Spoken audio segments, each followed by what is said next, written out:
What does the future hold for Olympic stadiums in Brisbane? Well, I'd like to thank Graham Quirk and the Venues Review panel for their work. They've done a good job. I agree with most of what they've found, like that the Gabba demolition isn't good value for money and that the Albion Park complex isn't good value for money either. This question holds a significant weight for policymakers, stakeholders, and the public at large. In a recent turn of events, Queensland Premier Stephen Miles has rejected an independent recommendation for a multi-billion-dollar Olympic stadium in Victoria Park. This proposal, put forth by former Brisbane Lord Mayor Graham Quirk, called for the construction of a new $3.4 billion stadium, a plan that would have superseded the proposed $2.7 billion renovation of the Gabba cricket ground.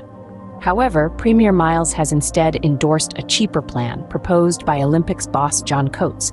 The proposal suggests utilizing existing infrastructure such as the Suncorp Stadium for the opening and closing ceremonies and the Queensland Sport and Athletics Centre in Nathan for athletics.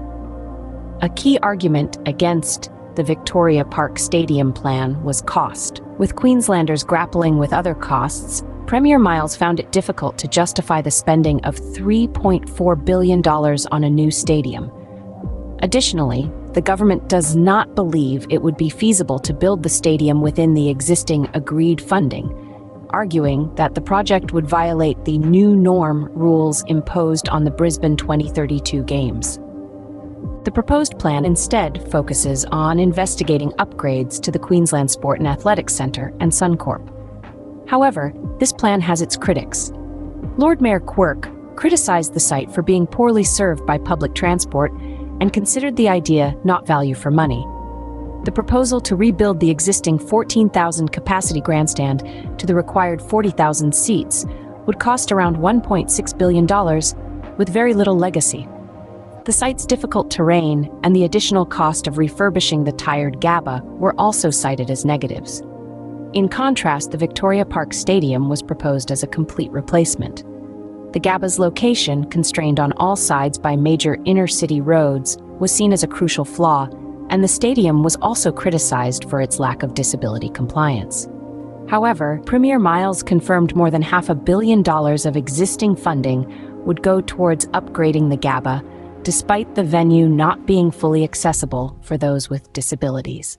In conclusion, while the excitement for the Olympic Games varies among Queenslanders, the future of Olympic stadiums in Brisbane is a topic of much debate. The arguments for and against the proposed stadium plans highlight the complexities involved in balancing cost considerations, accessibility, and the legacy of such a massive undertaking. As it stands, the state government is looking at a more modest enhancement of the existing infrastructure, a decision that carries with it its own set of challenges and opportunities.